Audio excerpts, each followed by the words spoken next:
내가 진실로 진실로 너희에게 이르노니 내 말을 듣고 또 나 보내신 이를 믿는 자는 영생을 얻었고 심판에 이르지 아니하나니 사망에서 생명으로 옮겼느니라. 진실로 진실로 너희에게 이르노니 죽은 자들이 하나님의 아들의 음성을 들을 때가 오나니 곧 이때라. 듣는 자는 살아나리라.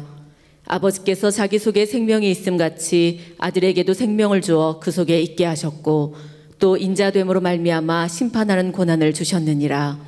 이를 놀랍게 여기지 말라. 무덤 속에 있는 자가 다 그의 음성을 들을 때가 오나니 선한 일을 행한 자는 생명의 부활로 악한 일을 행한 자는 심판의 부활로 나오리라. 아멘. 먼저 오늘 말씀을 한번 같이 보십시다. 본문 말씀인데 5장 24절이에요. 같이 한번 보실까요? 읽겠습니다. 시작. 내가 진실로 진실로 너희에게 이르노니 내 말을 듣고 또 나 보내신 이를 믿는 자는 영생을 얻었고 심판에 이르지 아니하나니 사망에서 생명으로 옮겼느니라. 그러니까 하나님 말씀을 들으면, 예수님의 말씀을 들으면 사망에서 생명으로 옮긴대요. 이미 옮겨졌대요. 그러니까 하나님이 보내신 바로 그 예수님을 우리가 그를 믿고 또 그의 말씀을 들으면 멸망치 않는다는 거예요.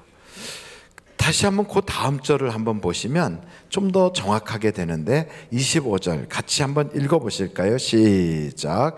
진실로 진실로 너희에게 이르노니 죽은 자들이 하나님의 아들의 음성을 들을 때가 오나니 곧 이때라. 듣는 자는 살아나리라.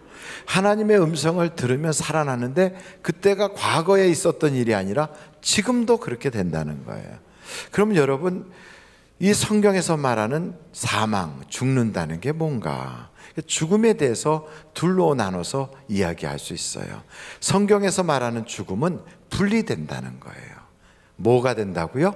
분리되는 거예요. 뭐와 뭐가 분리되는 거냐면 육체와 영혼이 분리되는 걸 육체 죽음 그래요. 우리의 영혼과 하나님이 분리되는 것을 영혼 죽음 그래요. 그런데 둘 다 육체 죽음이나 영혼 죽음이나 죽음이기 때문에 혼돈이 돼서 성경에서는 육체 죽음을 잔다고 표현해요. 뭐 한다고요? 잔다고. 한번 성경 데살로니가 전서 4장을 찾아보시겠어요? 데살로니가 전서 4장이에요. 13절. 다 같이 한번 읽어보실까요? 시작. 형제들아, 자는 자들에 관하여는 너희가 알지 못함을 우리가 원하지 아니하노니 이는 소망 없는 다른 이와 같이 슬퍼하지 않게 하려 함이라. 14절. 우리가 예수께서 죽으셨다가 다시 살아나심을 믿을진대 이와 같이 예수 안에서 자는 자들도 하나님이 그와 함께 데리고 오시리라. 그러니까 육신의 죽음, 영과 육이 분리된 육신의 죽음은 성경에서는 잔다 이렇게 표현되고 있어요. 그래서 회당장 야이로가 자기 딸이 아플 때 예수님께 찾아와서 내 딸을 고쳐주세요 하고 말씀드려서 예수님이 그 딸을 고치러 가는데 너무 길에서 많은 사람들을 만나게 돼서 시간을 소비하다 보니까 늦게 갔어요. 이미 회당장 딸이 죽었어요. 사람들이 그 회당장 딸이 죽은 그곳에 가니까 벌써 막 곡을 하고 장례식을 하는 거예요. 예수님께서 딸이 죽지 아니하였다, 잔다. 그러니까 다 비웃는 거지요.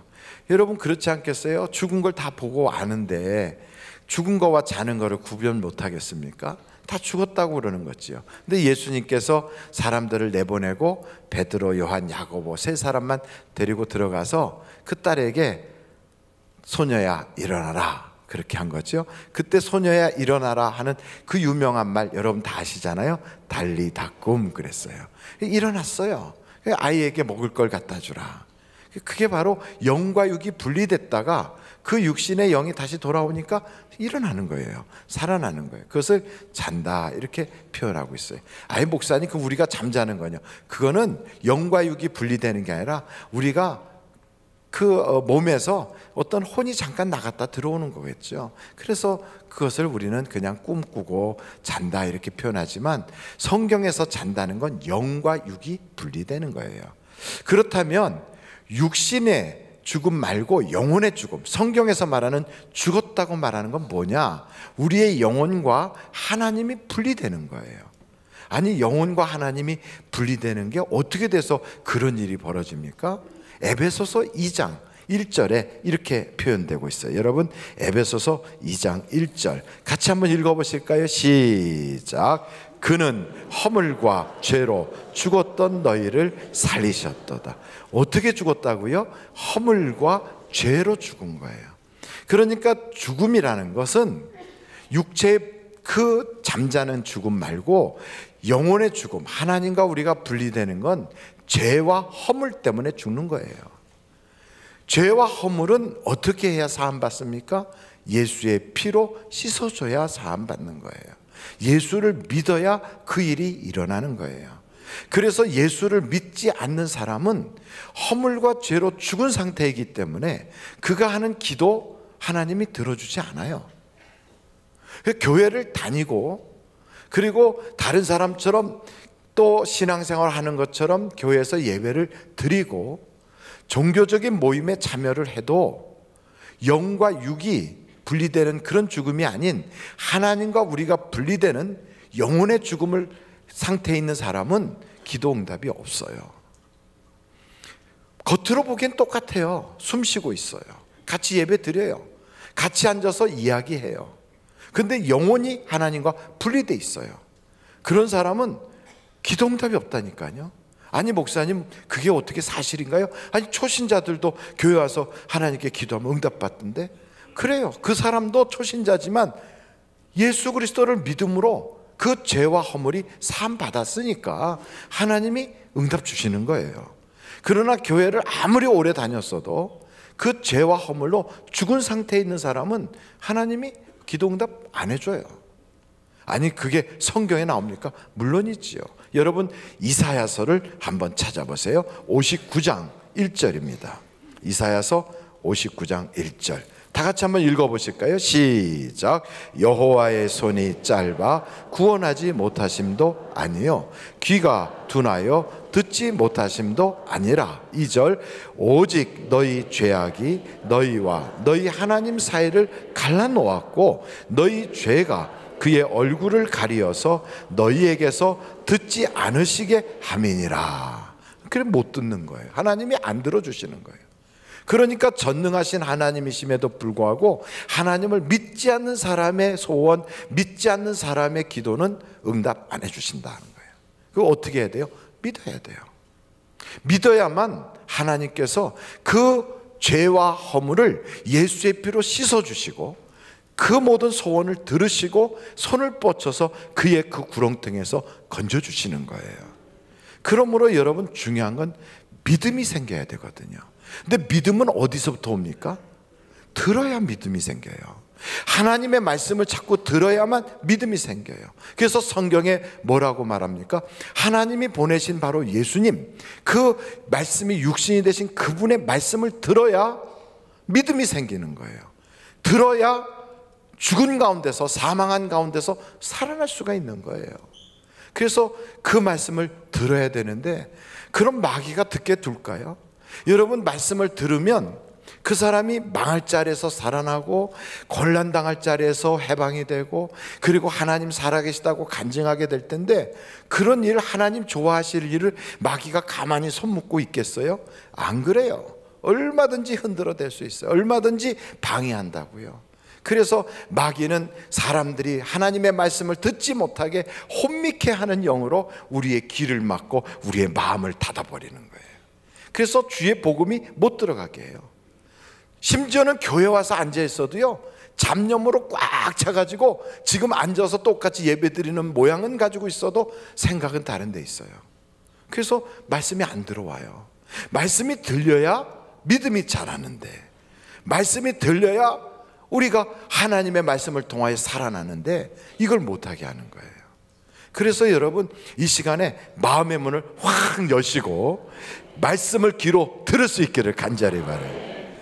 성경에 보니까 루디아가 다른 여자들과 함께 그 냇가에서 빨래를 하면서 염료 가지고 염색을 하고 이래서 그것 가지고선 그 자주장사로서 비단을 팔고 이러는 여자인데, 그 사람들 앉아있는 데 가서 사도 바울이 말씀을 증거했거든요. 그때 다른 사람들은 안 들어요. 다 기노모로 넘어가는데 루디아는 마음이 열려서 그 말씀을 듣더라는 거예요. 그러니까 마음에 그 문이 열리니까 그게 듣게 되니까 믿음이 생겼어요. 하나님의 자녀가 된 거예요. 물과 성령으로 그가 거듭나게 됐어요. 그러니 멸망당하여 지옥 갈 영혼이 천국 가는 영혼으로 확 달라졌어요. 그러니까 이제는 하나님의 사람으로서 일하는 자가 되고 주의 모든 사역에 협력적인 사람이 되고 후원하는 자가 되잖아요. 그것처럼 말씀을 들어야 믿음이 생기는 거예요. 근데 이걸 못 듣게 하려고요, 얼마나 방해하는지 몰라요. 혼미케 하는 영뿐 아니라 온갖 더러운 귀신들이요, 이단들을 만들어가지고 그냥 우리가 말씀을 들어야 사는데 그걸 못 듣게 하느라고 그 거짓 복음을 가지고 와서 우리를 미혹도 한다고요. 여러분, 성경 디모데 전서를 한번 찾아보세요. 디모데 전서 4장 1절서부터 한번 보겠어요. 2절까지 다 같이 한번 1절과 2절을 읽어보시겠어요? 시작. 그러나 성령이 밝히 말씀하시기를 후일에 어떤 사람들이 믿음에서 떠나 미혹하는 영과 귀신의 가르침을 따르리라 하셨으니 자기 양심이 화인을 맞아서 외식함으로 거짓말하는 자들이라. 그러니까 거짓 영, 귀신의 영의 가르침을 가르친다고요. 잘못된 것을 배우면 영이 죽어요. 그럼 하나님께 기도응답도 안 되고요, 그 말씀이 들어가면 사건이 생기고 하나님의 기적이 나타나고 능력이 나타나는데 이걸 못하게 마귀가 다 거짓 영으로 차단하는 거예요. 귀신의 가르침을 쫓아가게 해요. 요즘 세상에 TV 같은 거 이렇게 보면 아주 교회 예배 형태하고 비슷한 것들이 있어요. 나와서 가수가 노래를 싹 불러서 분위기가 촉촉하게 젖어들고요, 그리고 세상의 문제를 이렇게 저렇게 찝어줘요. 그리고 그 문제에 대한 해결의 방법을 그 어떤 연사가 나와서 강의로 쭉 풀어가요.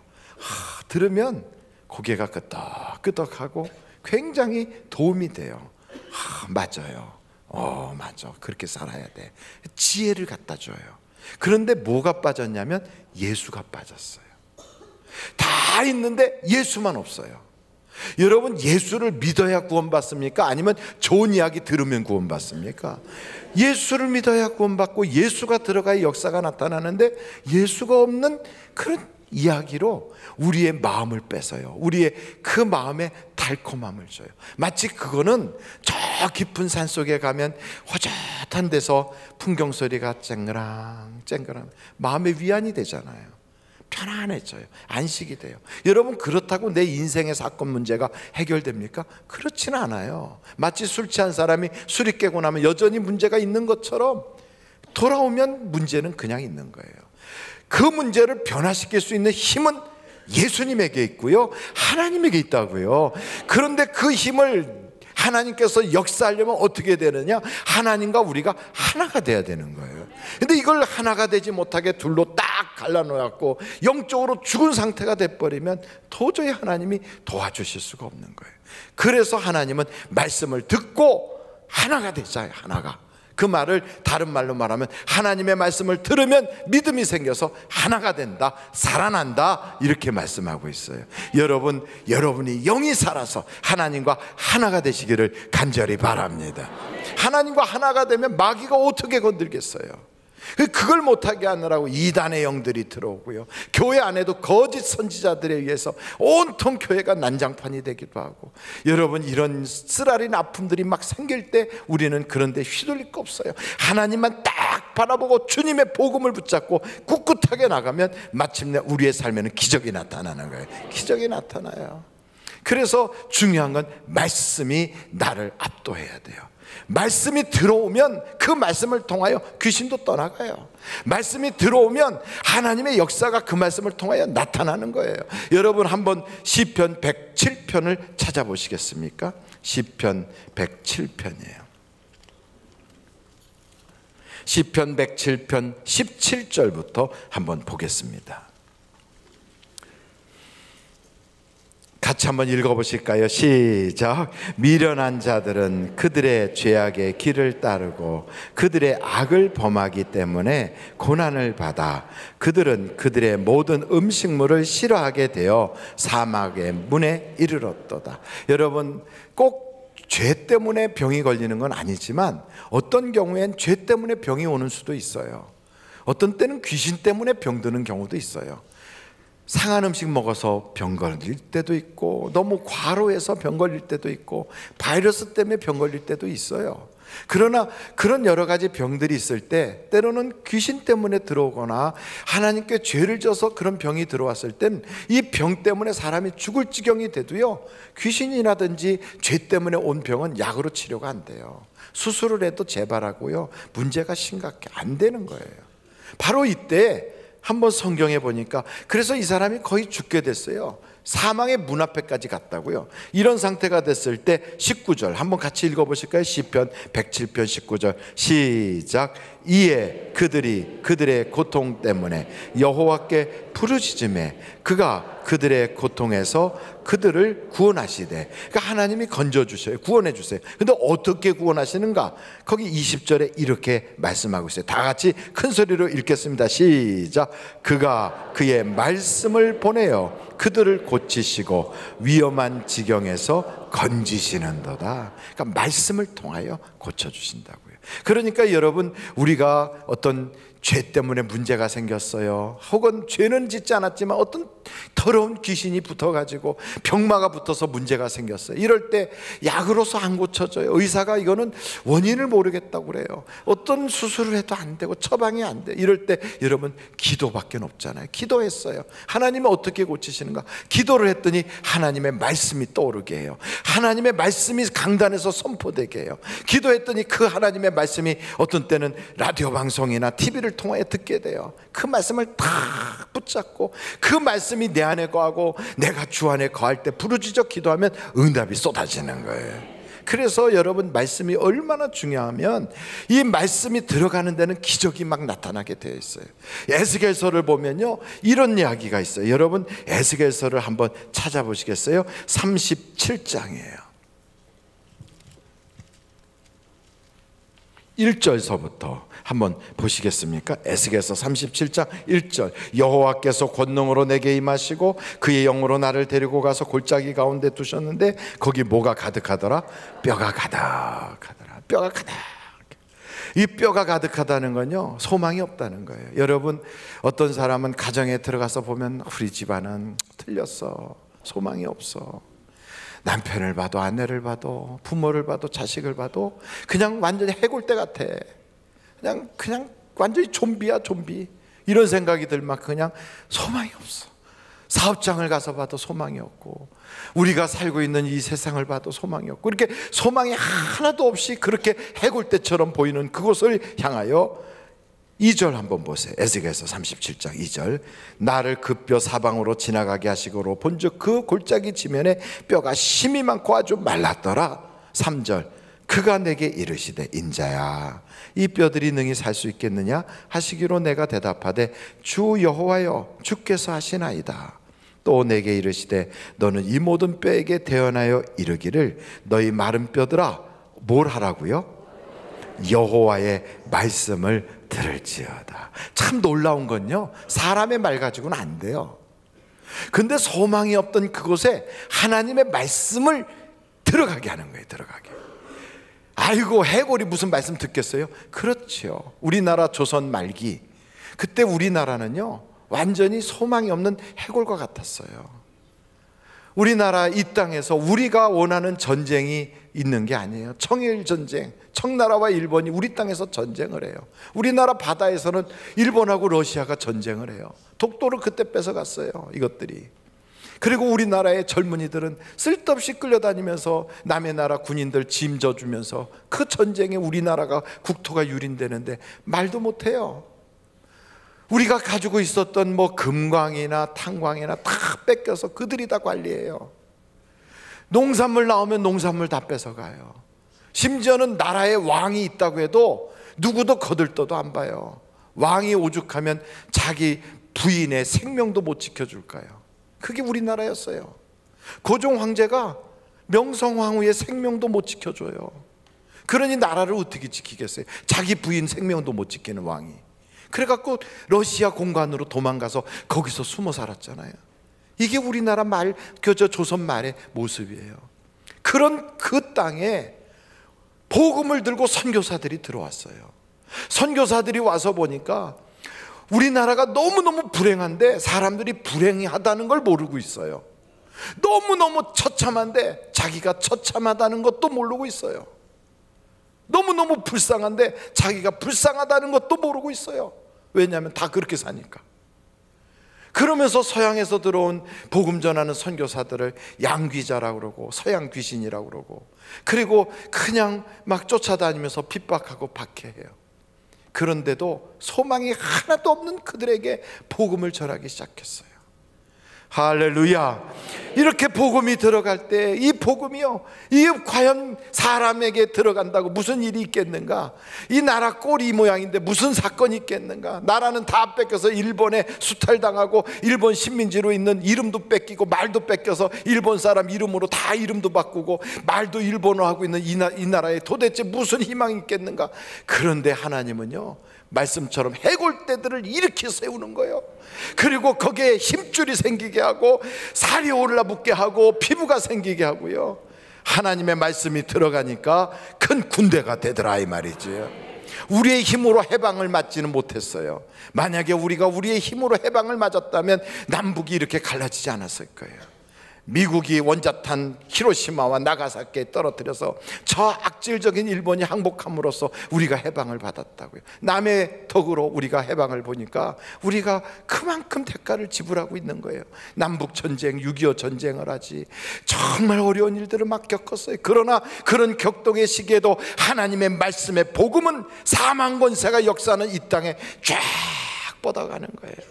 남의 도움을 받던 나라가, 다른 나라의 구제를 받던 가난뱅이 나라가, 남의 나라 사람들이 와서 이 땅에서 전쟁을 하고 젊은이들이 죽어가는 공동묘지 같은 나라가 이제는 남을 도와주는 나라로, 다른 나라에게 문화를 보내주는 나라로, 다른 사람들이 부러워하는 나라로 확 바꿔놓은 것이 뭐예요? 복음이다 이 말이에요. 복음. 하나님의 말씀이 들어가면 역사가 나타나는 거예요. 그래서 여러분의 가정이 해골같이 생겼다 할지라도, 나의 인생의 삶이 아무리 어렵다 할지라도 말씀이 들어오면 하나님의 기적이 나타나는 거예요.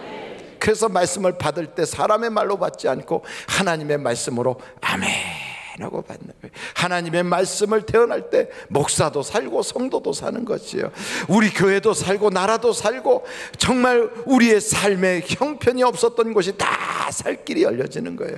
물이 흘러가면 사막에도 그곳이 꽃이 피고요, 꽃동산이 되는 것처럼 하나님의 말씀이 가는 곳곳마다 생명이 움트기 시작하고 하나님의 기적이 나타나게 되어 있는 거예요. 그 말씀을 막으려고요, 우리나라 저 조선 말기와 같이 그렇게 기독교를 핍박했던 그때와 비슷하게 지금도 그래요. 그래서 기독교가 폄훼되고 핍박받고 정말 어려움을 겪고 있어요. 첫째는 우리들이 잘못해서 그래요. 목사가 잘못했어요. 또 우리 믿는 사람들이 너무 욕심부려서 사회에 빛이 못 됐어요. 그러나 두 번째는요, 이 세상에 악의적으로 왜곡시키고 하나님의 그 복음을 문제가 있는 것처럼 말하는 그런 세력들도 있어요. 그리고 악한 마귀가 우리들로 하여금 하나님의 말씀을 차단해서 그 영광을 못 보게 하는 마귀의 계략도 있어요. 그러나 여러분 낙심하지 마십시오. 우리 하나님은 세상보다 크다는 걸 믿으시기를 간절히 바라요. 이 세상의 권세가 아무리 큰 것 같아도 하나님을 이길 수는 없어요. 그래서 그 하나님의 능력이 오늘도 우리 가정에서 역사로 나타나고 하나님의 기적이 우리의 삶 가운데 믿는 자에게 나타날 줄로 믿습니다. 그런데 이 말씀이 딱 들어갈 때 두 가지 반응이 있어요. 하나는 말씀을 딱 들을 때 에이 그러려고, 그리고 한쪽 귀로 듣고 넘겨버리는 사람이 있어요. 또 어떤 사람은 그 말씀을 들을 때 아멘 하고 믿는 사람이 있어요. 여러분, 성경에 보니까 사마리아 성이 아람 군대로 완전히 포위가 됐어요. 포위가 됐어요. 사마리아 성 안에 있는 사람들이 이제는 마실 물도 떨어지고 먹을 음식이 없어요. 이제는 막 심지어 그곳에서 애까지 잡아먹는 그런 끔찍한 인육 사건까지 벌어지고, 이제는 이 성 안이 완전히 지옥이 됐어요. 그런데 그 성 안에 하나님의 사람 선지자가 있었거든요. 아니 하나님의 사람이 있는데도 어떻게 그런 일이 벌어지는가? 그래요. 하나님의 사람이 있어도 마귀는 끊임없이 도전하는 거예요. 여러분, 예수님이 타신 배도 풍랑이 일어나게 해서 배멀미가 나고 그곳에 있는 제자들이 죽겠다고 소리 지를 그런 일들이 생길 수도 있어요. 문제는 끊임없이 도전하는 거예요. 그러나 그 문제가 있을 때 그냥 있지 않고 하나님의 사람에게 달려가서 하나님께서 뭐라고 말씀하는지 우리에게 들려주시오 하고 왕이 군대 장관을 보냈어요. 군대 장관이 가서 그 하나님 사람에게 하나님께서 뭐라고 말씀하십니까? 그랬더니 그 하나님의 사람이 그러는 거예요. 내일 이맘때 백성들이 마음껏 음식을 먹고 배가 불러서 아주 노래를 부르리라 그랬어요. 그랬더니 그 군대 장관이 아이고 말 같지도 않은 소리, 지금 다 굶어 죽고 있고 애 잡아먹고 있고 쥐까지 잡아먹고 있는 판에 말이나 돼. 하나님이 하늘에다가 창고를 열어갖고 물을 막 쏟아부어 거기서 양식을 쏟아부어 준다고 해도 그런 일은 없을 거요. 이렇게 안 믿었어요. 그랬더니 하나님의 사람이 뭐라고 말하냐면, 그래 너는 구경은 하지만 먹지는 못할 거다. 그리고 믿은 다른 사람들은 다 먹고 누리리라 그랬어요. 참 놀라운 건요, 말씀을 들을 때 그걸 믿은 사람은 믿은 대로 돼서 누려요. 그런데 그걸 안 믿은 사람은 눈으로 보기는 보는데 자기 것이 안 돼요. 그래서 그 말씀대로 그 다음날 가서 보니까 아람 군대 진영에 있었던 군인들이 급히 뭐에 놀랐는지 다 도망가 버리고요, 거기 가져왔던 군량미 그리고 가져왔던 군인들의 모든 보급품을 그냥 놓고 도망가 가지고 그곳이 그냥 사마리아 성에 있는 사람들에게 그게 다 가지고 들어가서 잔치가 벌어졌어요. 그 잔치 벌어지는 그날 사람들이 너무 급히 왔다 갔다 하니까 그거 교통정리한다고 서 있다가 글쎄 그 군대 장관은 사람들에게 쳐갖고 쓰러져갖고 밟혀서 죽었잖아요. 보기는 봤지만 누리진 못했다고요. 그래서 여러분, 하나님의 말씀을 듣잖아요. 그걸 믿으면 그것이 내게 기적이 돼요. 내게 능력이 돼요. 내 하나님의 역사가 나타나기 시작해요. 그래서 그 사람은 간증자가 되는 거예요. 근데 그걸 안 믿는 사람은 남의 간증을 듣기만 해요. 다른 사람이 간증하는 걸 구경만 해요. 그래서 청중이 되고요, 관객이 돼요. 여러분 어떻게 하시겠어요? 하나님의 말씀을 누리는 자가 되겠어요? 아니면 구경꾼이 되겠어요? 믿어야 되잖아요. 그 믿는 것도 다른 게 없어요. 자꾸만 믿음이 자랄 수 있도록 그런 자리에 나를 보내야 되는 거예요. 그래서 어떤 사람이 복 있는 사람이냐? 성경의 시편 1편에 이렇게 말씀하고 있어요. 아주 의시되는 사람들하고 어울리고 세상에 유명한 사람들하고 같이 밥 먹는 그런 사람이 복 있는 게 아니고, 하나님의 말씀을 가까이 하는 사람, 하나님이 인정하는 그 사람이 복 있는 사람이다.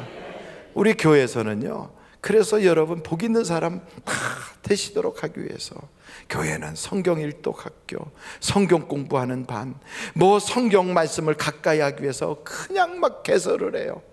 그거를 쓱 쳐다보고 왔다 갔다 하는 사람은 복이 덜 있는 사람, 그걸 딱 들어가는 사람은 복이 많은 사람.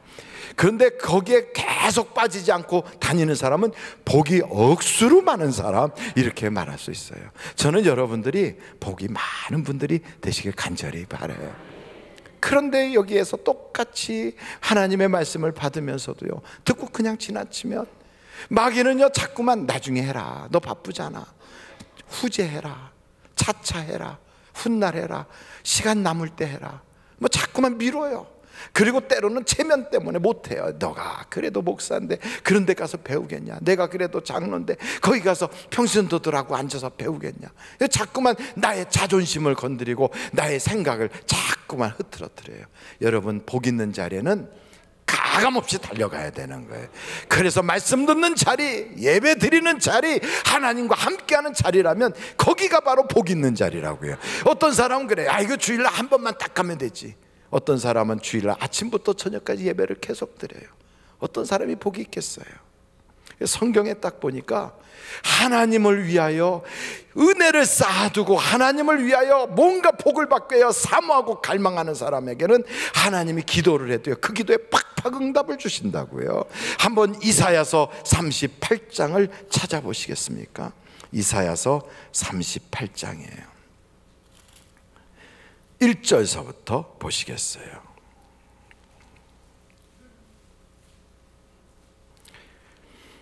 같이 한번 보겠어요. 그때에 히스기야가 병들어 죽게 되니 아모스의 아들 선지자 이사야가 나아가 그에게 이르되 여호와께서 이같이 말씀하시기를 너는 내 집에 유언하라. 내가 죽고 살지 못하리라 하셨나이다.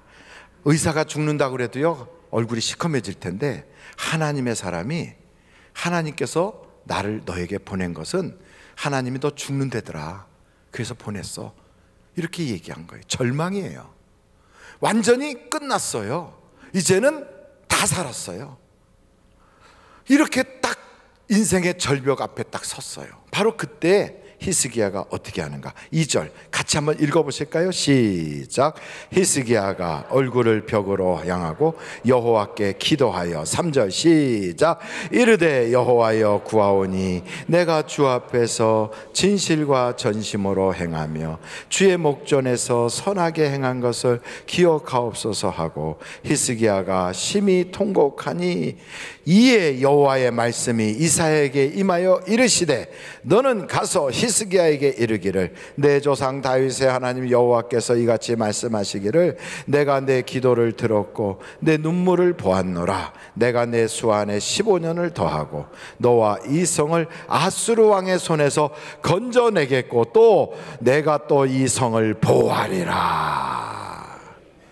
기도해서 병만 고친 게 아니라 하나님의 보호하심까지 다 받았어요.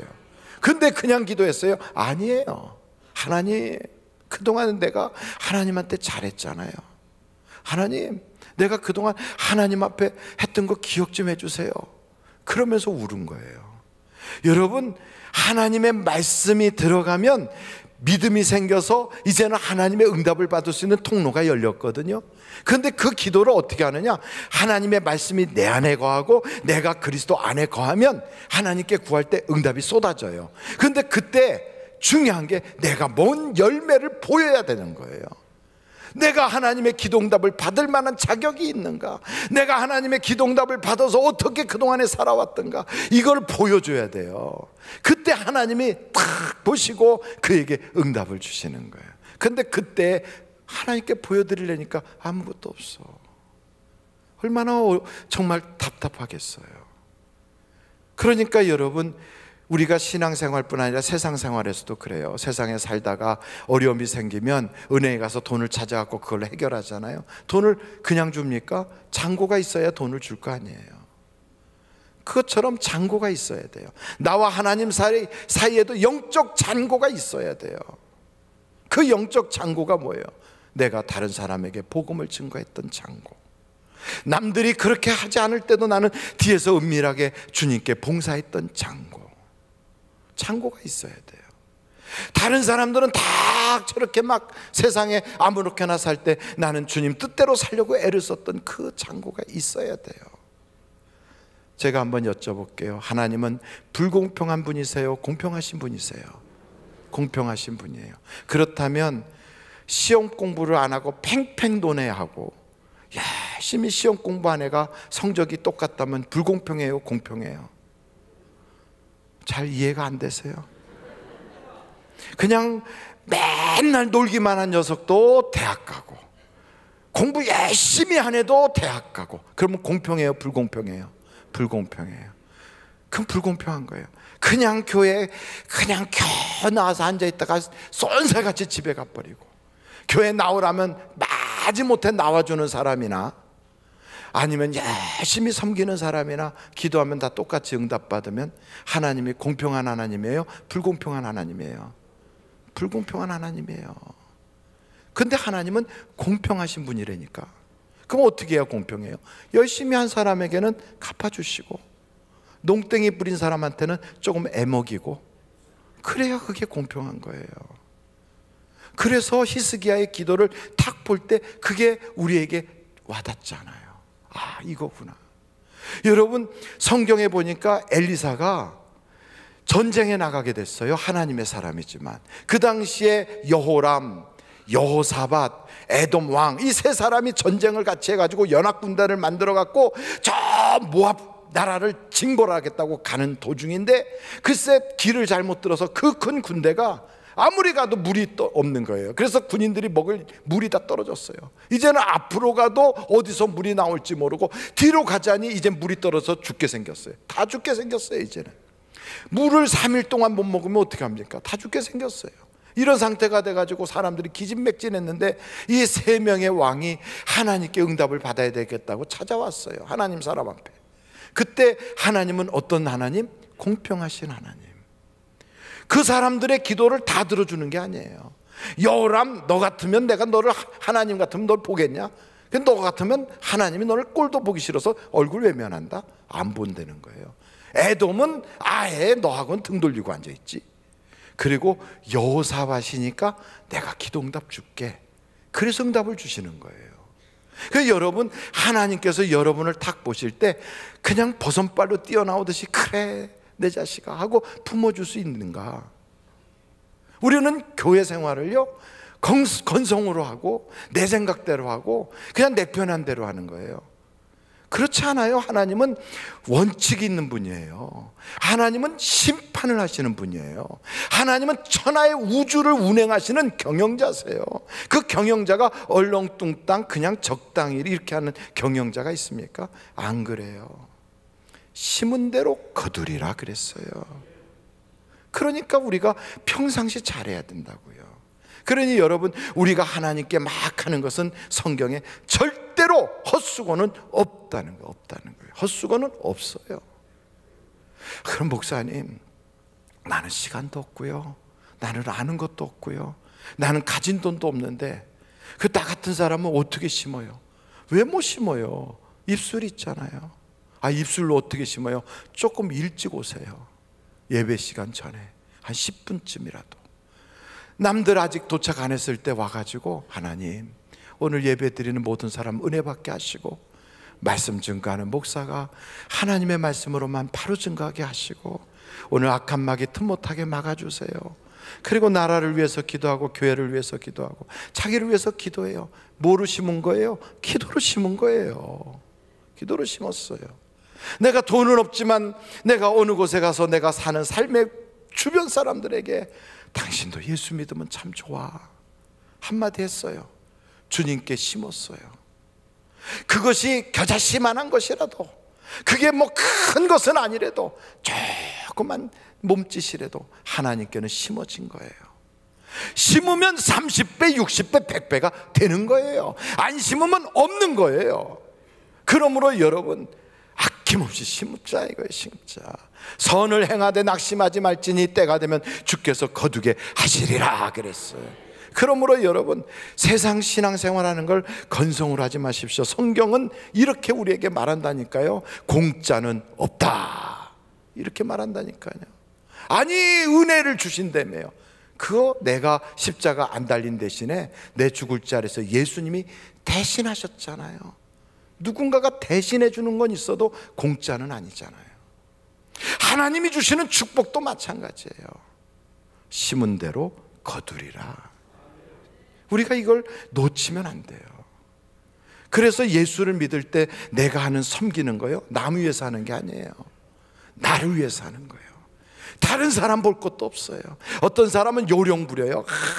그냥 때로는 누구를 등에 업고 뭐 이렇게 하고, 또 어떤 사람에게 보이려고 그러고, 다 소용없는 거예요.